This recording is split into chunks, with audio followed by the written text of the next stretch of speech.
انہوں نے بھی غزہ کا دورہ کیا اور انہوں نے یہ کہا کہ اسرائیلی فوج کے انخلا کا پہلا مرحلہ مکمل ہو چکا ہے۔ پھر دوسری جانب ہمارے سامنے ایک اور بڑا اہم بیان سامنے آیا ہے اور اس کے مطابق ترک صدر جو ہیں رجب طیب اردوان، اس کے علاوہ فرانسیسی صدر جو ہیں ایمانوئل میکرون اور امریکی صدر ڈونلڈ ٹرمپ، یہ تینوں جو ہیں وہ اسرائیل اور حماس کے درمیان طے پانے والے جنگ بندی معاہدے کی حمایت کرتے ہوئے مصر کا جو شہر ہے شرم الشیخ، وہاں پر ہونے والی ایک باضابطہ جو دستخط کی تقریب ہے اس میں ان تینوں نے شرکت کا اعلان کیا ہے۔ اور یہ جو اہم دستخطی تقریب ہے پیر کو یہ متوقع ہے، جس میں فریقین کے ساتھ ساتھ جو ہے وہ کئی عالمی رہنما شریک ہوں گے۔ اور ترک صدر اردوان جو ہیں انہوں نے انقرہ میں خطاب کرتے ہوئے یہ کہا کہ اسرائیل کو اس جنگ بندی معاہدے کی مکمل پاسداری کرنی چاہیے جس پر اس نے خود دستخط کیے ہیں۔ اب یہ جو بات ہے ان کی، ظاہر ہے یہ ایک امید ہے، ہم سب کو یہ امید ہے، لیکن اسرائیل کا جو ماضی ہے اس سے ہم سب واقف ہیں۔ بہرحال تو انہوں نے یہ بات بھی کہی اردوان صاحب نے کہ فلسطینی عوام نے یہ بات ثابت کیا ہے کہ وہ امن کے خواہاں ہیں، امن کی خواہش رکھتے ہیں، اور انہوں نے یہ کہا کہ پہلے میں غزہ جاؤں گا پھر آپ سب لوگ بھی غزہ جائیں گے۔ اور انہوں نے زور دیا کہ ترکیہ جو ہے وہ ہمیشہ ایک اصولی اور منصفانہ موقف اپناتا رہا ہے اور ہمیشہ پائیدار امن کے قیام کے لیے ترکیہ اپنی کوشش جاری رکھے گا۔ اس کے بعد جی جو فرانسیسی ایوان صدر جو ایلیزے پیلس ہے اس کے مطابق صدر میکرون جو ہے وہ پیر کے روز مصر روانہ ہوں گے، تاہم وہ دستخطی تقریب کے موقع پر مصر میں موجود رہیں گے۔ اور ان کا یہ جو دورہ ہے یہ دو ریاستی حل کے تحت فرانس اور سعودی عرب کے مشترکہ امن اقدام کا تسلسل ہے، یہ بیان سامنے آیا ہے۔ پھر اگر ہم بات کریں امریکی میڈیا کی تو امریکی میڈیا کے مطابق جنگ بندی معاہدے کے جو مرکزی ثالث ہیں اور جو صدر ڈونلڈ ٹرمپ ہیں وہ بھی دستخطی تقریب میں شرکت کے لیے مصر پہنچنے والے ہیں۔ ابھی تک کوئی آفیشیل سٹیٹمنٹ نہیں آیا ہے وائٹ ہاؤس کی طرف سے، لیکن میڈیا پر یہ بات سامنے آ گئی ہے کہ اس تقریب میں شرکت کے لیے ڈونلڈ ٹرمپ جو ہے وہ مصر پہنچیں گے۔ اب یہ جو معاہدہ ہے یہ اگر ہم اس کی بات کریں تو امریکہ، قطر اور مصر یہ تین جو ہیں اس معاہدے کے امن معاہدے کے مشترکہ ثالث ہیں، اور ان تینوں کی مشترکہ ثالثی سے یہ معاہدہ طے پایا گیا ہے جس میں ابتدائی طور پر قیدیوں کے تبادلے، انسانی امداد کی رسائی اور مرحلہ وار جنگ بندی شامل ہے۔ یہ اس کے بیسک سٹیپس ہیں، اور اب پیر کو اس معاہدے پر باقاعدہ دستخط ہوں گے جس کے بعد بین الاقوامی برادری اس پر عمل درآمد کی نگرانی کرے گی۔ دعا ہماری یہی ہے کہ یہ معاہدہ جو ہے امن معاہدہ اس کو اسرائیل اس مرتبہ سبوتاج کرنے کی کوشش نہ کرے، اور ظاہر ہے ان کی سرشت میں تو دھوکہ ہے، ان کی سرشت میں جھوٹ شامل ہے، لیکن دعا ہم یہی کر سکتے ہیں کہ یہ معاہدہ جو ہے یہ اچھے طریقے سے اس پر عمل درآمد ہو اور غزہ میں ایک مرتبہ پھر ہم امن دیکھ سکیں۔ آگے بڑھتے ہیں جی، اور امریکہ سے ہی جڑی ایک اور خبر پر بات کر لیتے ہیں۔ صدر ڈونلڈ ٹرمپ نے ہزاروں سرکاری ملازمین کو فارغ کر دیا ہے، اور 4200 ملازمین کا ایک فگر ہے جو کہ سامنے آیا ہے کہ ان کو نوٹس جاری کر دیے گئے ہیں۔ محکمہ خزانہ ہے، فائنانس منسٹری، پھر ہیلتھ منسٹری، صحت کا جو محکمہ ہے، تعلیم کا جو محکمہ ہے، اور اس سمیت کئی اور اداروں میں برطرفیاں کی گئی ہیں، لیکن اب اس کے جواب میں جو ان سب اداروں کی یونینز ہیں انہوں نے عدالت کا دروازہ کھٹکھٹا دیا ہے۔ اب یہ بیسک جو ڈیٹیل ہے اس کی وہ یہ ہے کہ ٹرمپ انتظامیہ نے امریکہ کا جو ادارہ ہے centre for disease control and prevention, اس کے درجنوں ملازمین کو فارغ کیا ہے، اور انہوں نے اعلیٰ سائنسی ماہرین تھے، ڈیزیز ڈیٹیکٹیوز جو ہوتے ہیں یہاں پر وہ تھے، اور اس کے علاوہ جو واشنگٹن آفس کے تمام ملازمین ہیں ان سب کو برطرف کر دیا گیا ہے، اور برطرف کے نوٹس جو ہیں وہ جمعے کی رات ان سب کو ای میل کے ذریعے بھیج دیے گئے، اور اس میں اہلکاروں کو یہ اطلاع دی گئی کہ ان کی ذمہ داریاں یا تو غیر ضروری ہیں یا پھر ادارے کے دیگر حصوں میں پہلے سے ہی انجام دی جا رہی ہیں، تو اسی لیے اب ان کی کسی قسم کی کوئی ضرورت نہیں ہے۔ اچھا، جو امریکن میڈیا ہے وہ یہ کہہ رہا ہے کہ ٹرمپ انتظامیہ کے اس اقدام سے متاثر ہونے والے جو ملازمین ہیں ان کی درست تعداد ابھی تک مکمل طور پر واضح نہیں ہوئی ہے، اور کیونکہ ٹرمپ نے حکومت کا جو شٹ ڈاؤن ہے اس دوران ہزاروں سرکاری ملازمین کو برطرف کیا ہے، تو بیسک چیز جو ہے وہ ایک بڑا نمبر ہے، لیکن یہ 4200 کا نمبر کہاں سے آیا یہ بھی ہم آپ کو بتاتے ہیں۔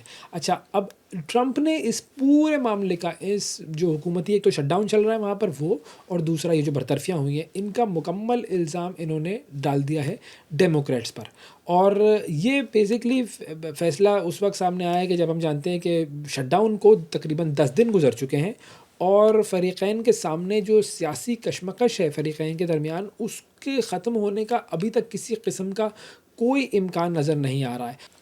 آگے بڑھتے ہیں جی، اور آپ کو لے کر چلتے ہیں میکسیکو کی طرف۔ میکسیکو میں شدید بارش سے 30 افراد ہلاک ہوئے ہیں، کئی افراد لاپتہ ہو گئے ہیں۔ بارش کے نتیجے میں کافی زیادہ لینڈ سلائڈنگ ہوئی ہے اور متعدد علاقے ایسے ہیں کہ جہاں پر بجلی منقطع ہو گئی ہے۔ اور رائٹرز کی ایک رپورٹ ہے، اس کے مطابق میکسیکو میں بارش سے ندی نالے اور دریاؤں میں پانی کی سطح جو ہے وہ کافی بلند ہو گئی ہے، اور لینڈ سلائڈنگ سے جانی اور مالی نقصانات ہوئے ہیں۔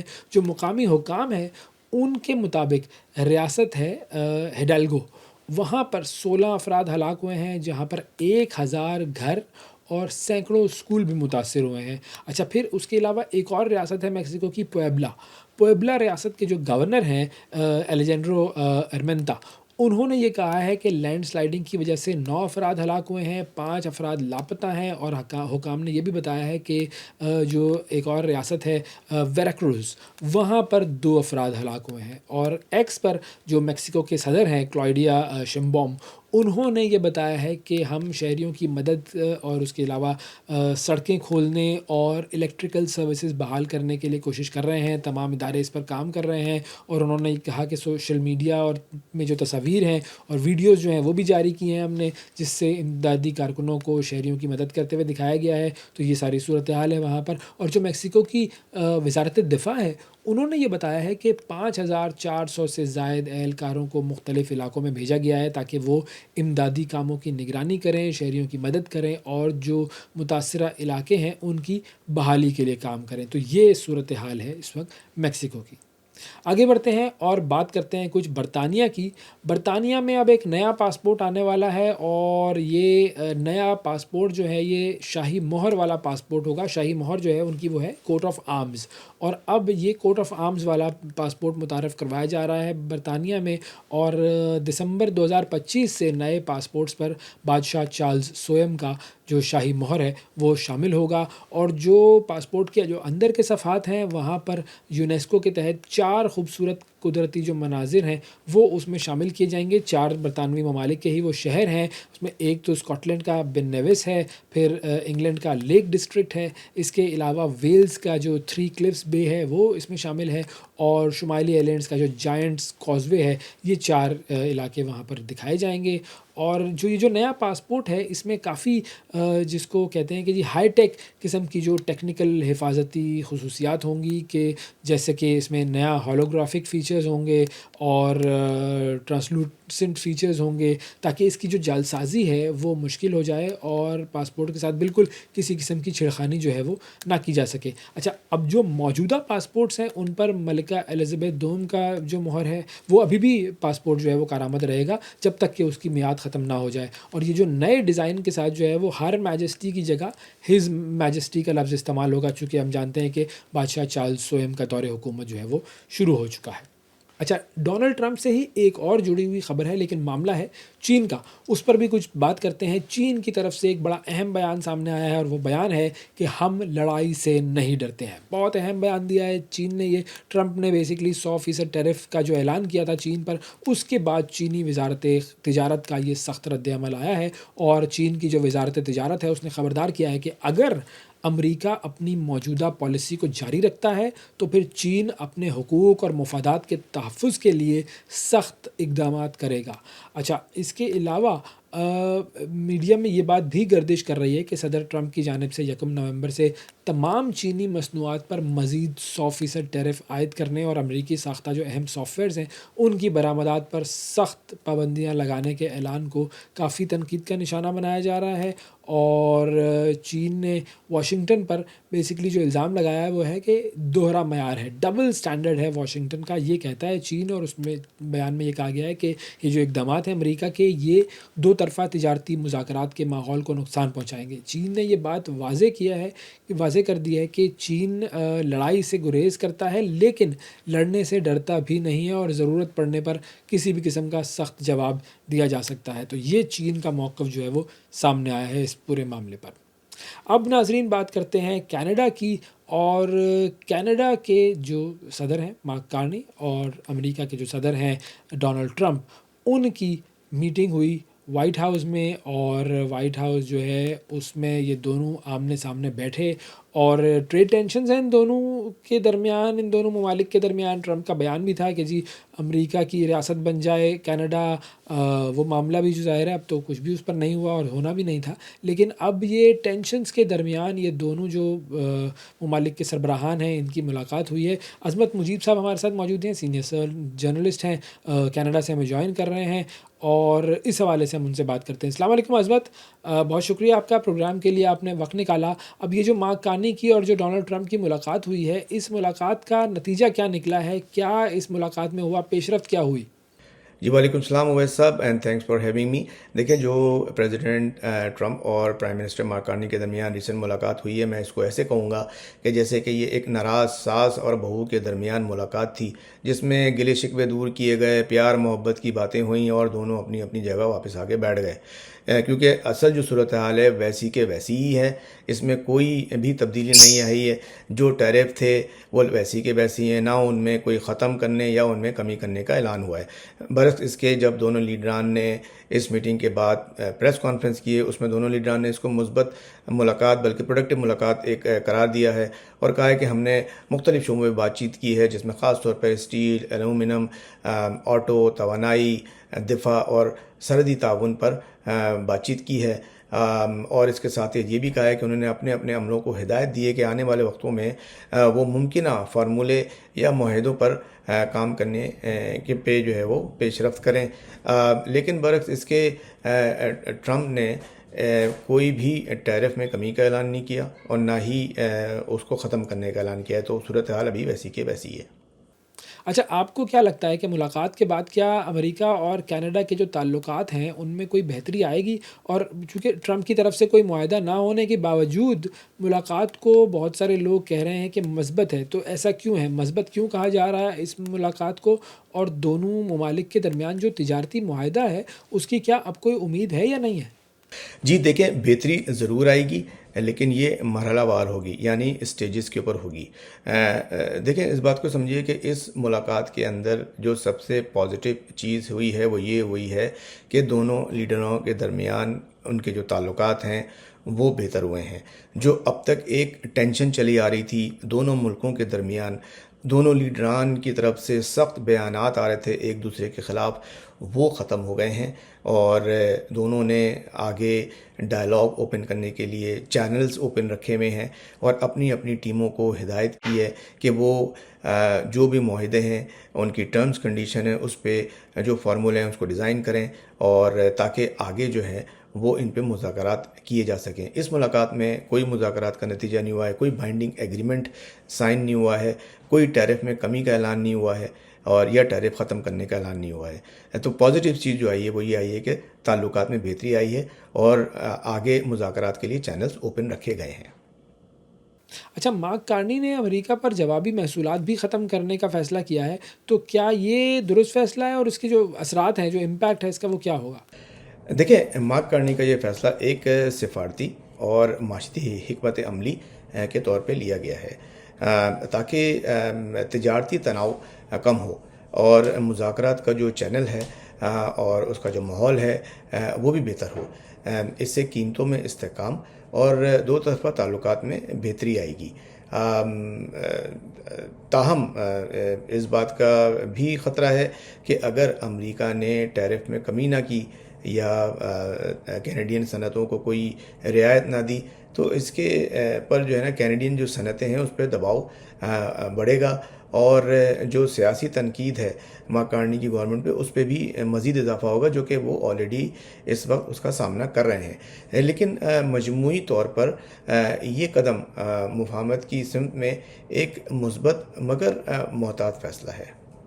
اور عوامی رائے اس حوالے سے کیا ہے؟ کارنی کی ٹرمپ سے ملاقاتیں، اور بہت سارے لوگ تو یہ کہہ رہے ہیں کہ کارنی جو ہے وہ بیک فٹ پر چلے گئے ہیں، تو کیا عوامی رائے جو ہے وہ اس حوالے سے کہتی ہے، اور تمام صورتحال پر جو دیگر سیاسی حلقے ہیں ان کا رد عمل کیا آیا ہے؟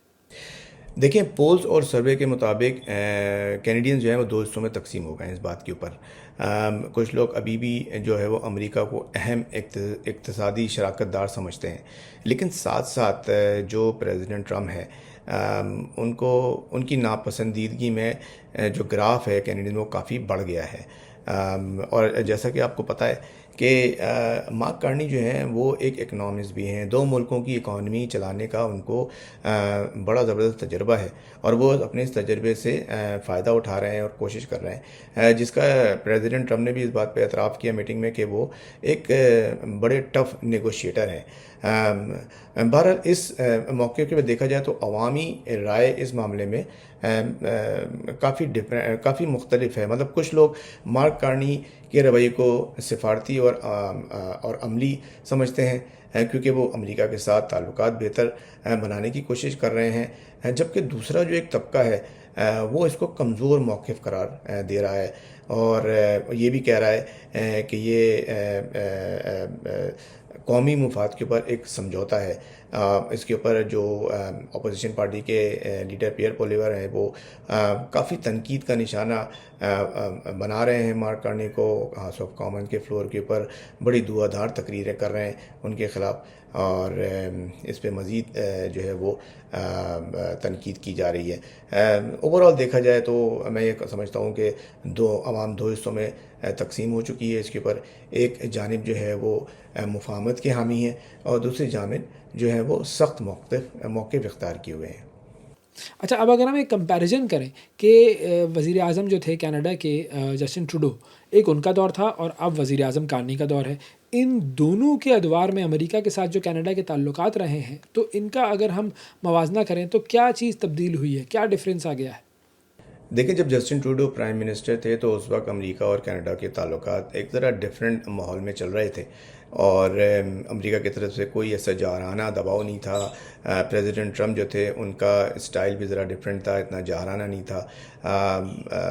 سخت ان کا رویہ ضرور تھا لیکن اس طرح کا نہیں تھا جیسے کہ مارک کارنی کے دور میں ہے، کیونکہ ٹروڈو صاحب کے دور میں امریکہ اور کینیڈا کے جو تعلقات ہیں وہ کافی مستحکم تھے، دوستانہ اور سفارتی انداز میں چل رہے تھے. دونوں ممالک ماحولیاتی دباؤ، تجارت اور امیگریشن جیسے معاملات کے اوپر ایک دوسرے کے ساتھ قریبی تعلقات رکھے ہوئے تھے، اور اختلافات بھی تھے، ایسا نہیں تھا کہ اختلافات ہیں. اور جب نیفڈا ہوا تھا اس وقت بھی کافی چیلنجز ٹروڈو کی حکومت کو سامنے آئے تھے، لیکن معاملات سیٹلڈ ہو گئے تھے.